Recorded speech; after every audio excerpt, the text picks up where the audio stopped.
September 7 வந்து ஒரு video போட்டிருந்தேன். அதாவது இப்போ இருந்தே ஸ்டார்ட் பண்ணுங்க, நெக்ஸ்ட் இயர் வரையும் வெயிட் பண்ணாதீங்க அப்படின்னு சொல்லிட்டு. ஆனால் இன்னுமே வந்து நிறைய பேர் ஸ்டார்ட் பண்ணாமல் இருந்திருப்பீங்க, நிறைய பேர் பிளான் பண்ணி வச்சுருந்துருப்பீங்க, ஸ்டார்ட் பண்ணாமல் இருப்பீங்க, நிறைய பேர் டயர்ட் ஆகியிருப்பீங்க, இல்லை பர்ஃபெக்ட் டைம் வரட்டும் அப்படின்னு சொல்லிட்டு வெயிட் பண்ணிவிட்டு இருப்பீங்க.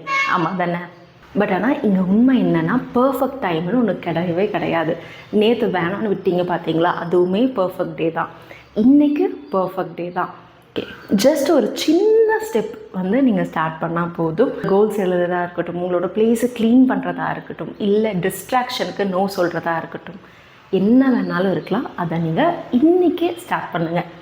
ஒரு டைமும் நம்ம ஸ்டார்ட் பண்ண எசிடேட் பண்ணும் போதெல்லாம் நம்மளுக்கு ஞாபகம் வர வேண்டிய ஒரே ஒரு விஷயம் என்னென்னா, ஓவர் திங்கிங் கிளாரிட்டி கொண்டு வராது, ஆக்ஷன் தான் கிளாரிட்டி கொண்டு வரும். எப்போ நம்ம ஸ்டார்ட் பண்ணுறோமோ, ஆக்ஷன் எடுக்கிறோமோ, அப்போ தான் நம்மளுக்கு கிளாரிட்டி வரும், கான்ஃபிடென்ட் வரும், நம்ம இன்னுமே வந்து அடுத்த லெவலுக்கு போவோம், ஸ்ட்ராங்காகும்.